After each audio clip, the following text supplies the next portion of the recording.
So then, it's been a while. What the hell is happening with the cheapest BMW in the country? The broken BMW E46 320d Touring. Is it now fixed? I'll let you be the judge of that. Let's go inside and try and fire the thing up. So this thing has just been sitting for a couple of days. Haven't even tried to fire it up, so it's completely cold. Key in. Here goes.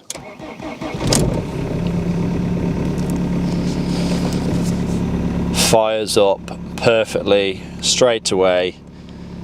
No issues whatsoever.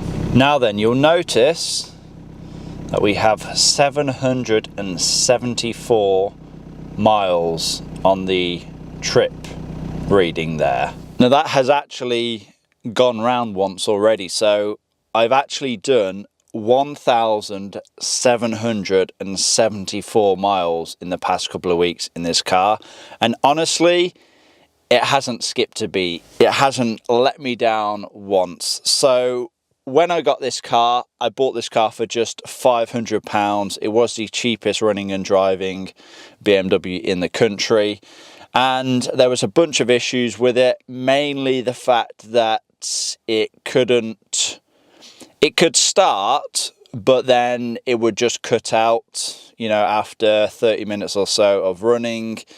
We've done a bunch of tests with the car. You know, we tested the high pressure fuel pump. We was getting the correct pressure to the high pressure fuel pump. We tested all of the injectors. We've done a leak off test. They all passed absolutely fine. And then we swapped out a bunch of different fuel system components. So swapped out the fuel filter, inline fuel pump, and then the in-tank pump as well, trying to get to the bottom of our issue. And after doing all that, I said, I don't want to go any further. You know, I'm just going to try and drive the thing. So obviously I put it on the road, then took it to a petrol station, filled it up with a full tank of diesel, put some fuel system cleaner in there, although I don't really think that has done anything. But yeah, filled up the tank and then just continued to drive it. I will say though, on the first initial drive, it did cut out while I was driving. But then after that, it's been absolutely fine. You know, like I said, it hasn't missed a beat. And so what do I think was the original issue? So I think it's pretty much what I said I thought it was in the beginning. I think that we just had air in the system. A lot of people seem to think that it was an electrical fault, that, you know, that's why it was intermittent. I really don't know why sometimes it would start and sometimes it would, you know, have a very long crank before it would eventually start. But yeah, the only thing I can think of is once it got going, it would, you know, then build up enough pressure, you know, to get going, it would build up enough pressure, but then eventually, because there is air in the system, that would kind of, the pressure would kind of decrease, and that's why it would cut out after 30 minutes or so. That's the only reason, that's the only thing I can think of anyway.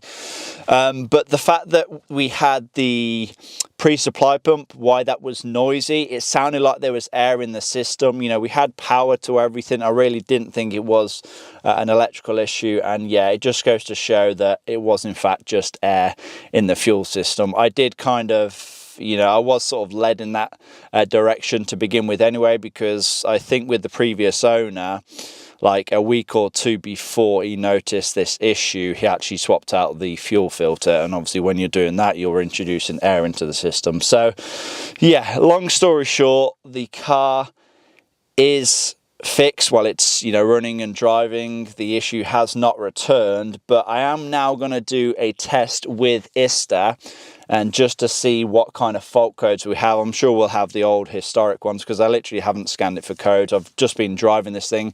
As you can see, it's like fully loaded up. I've been doing a good few trips in this, you know, taking a whole bunch of wood from the garden to my parents' house. And yeah, I've been using this as a bit of a workhorse. It's been getting 50 mpg on the motorway, around 40 mpg around local roads. So it's been absolutely brilliant, to be honest. Like, I've absolutely loved driving it. It's so good having the extra space of a touring, and yeah, to get greater fuel economy as well is, yeah, it's just amazing. But yeah, like I said, I'll get it hooked up and see which fault codes we have. So just got ISTA loaded up, then just scanned all of the modules. Let's see what fault codes we have. Quite a lot of different fault codes, but we're just going to delete all these and then we will do another test.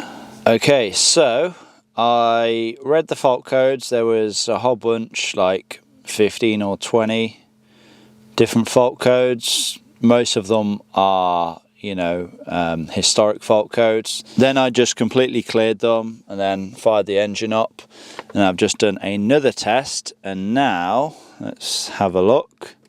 Display fault memory, glow plug, cylinder 1, cylinder 2, cylinder 3 and cylinder 4, which is new to us because before, when I got this car, we only had a fault code for cylinder 2. So this means that we now have a faulty glow plug module, which isn't a problem because I have 4 new glow plugs and a glow plug module ready to go on this car. Oh, by the way, there was a bunch of fault codes in the IHKA, and that was because the previous owner decided to fit one of these climate panels, which you can make it work with these climate panels, but it does need coding.